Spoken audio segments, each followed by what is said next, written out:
APJ Abdul Kalam जदि आज दुनिया रे जड़े भल मनीष होइथांती ताहले तांको एई पांचटी अभ्यास सफलतार छेड़ा कराइथिला।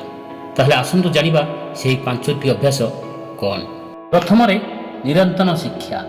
कलाम जड़े अज्ञात पाठक थिले एवं आजीवन शिक्षण से विश्वास करुले। से प्रासंगिक रहिबाकू एवं निज क्षेत्र में उत्कर्ष रहिबाकू क्रमागत भाव नूतन ज्ञान एवं कौशल हासिल करिवार गुरुत्व उपरे से गुरुत्वारोप करथिले। द्वितीय स्थिरता एवं कठिन परिश्रम। प्रतिबंधक को दूर करने एवं लक्ष्य हासिल करने पाई कलाम स्थिरता एवं परिश्रमर शक्ति उपरे विश्वास करथिले। एपीजे अब्दुल कलाम अनेक समय चैलेंजर सम्मुखीन हेबार स्थिरता महत्व विषय से कहिथिले। तृतीय लक्ष्य स्थिर करने, स्पष्ट हासिल योग्य लक्ष्य स्थिर करने एवं सेमानंक प्रति निरंतर कार्य करने पाई एपीजे अब्दुल कलाम एक दृढ़ वकील थिले।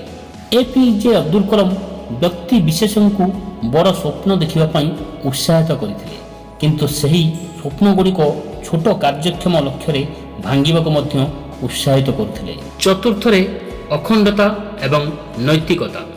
एपीजे अब्दुल कलाम तांकर अखंडता एवं नैतिकता आचरण पर बेस जनाशुना थिले। से सठिक कार्य करिबारे विश्वास करुथिले।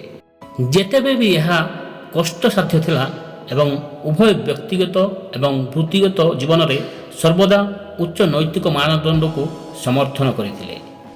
पंचम सकारात्मक मनोभाव। एपीजे अब्दुल कलाम जीवन प्रति एक उद्यम सकारात्मक मनोभाव रखिथिले।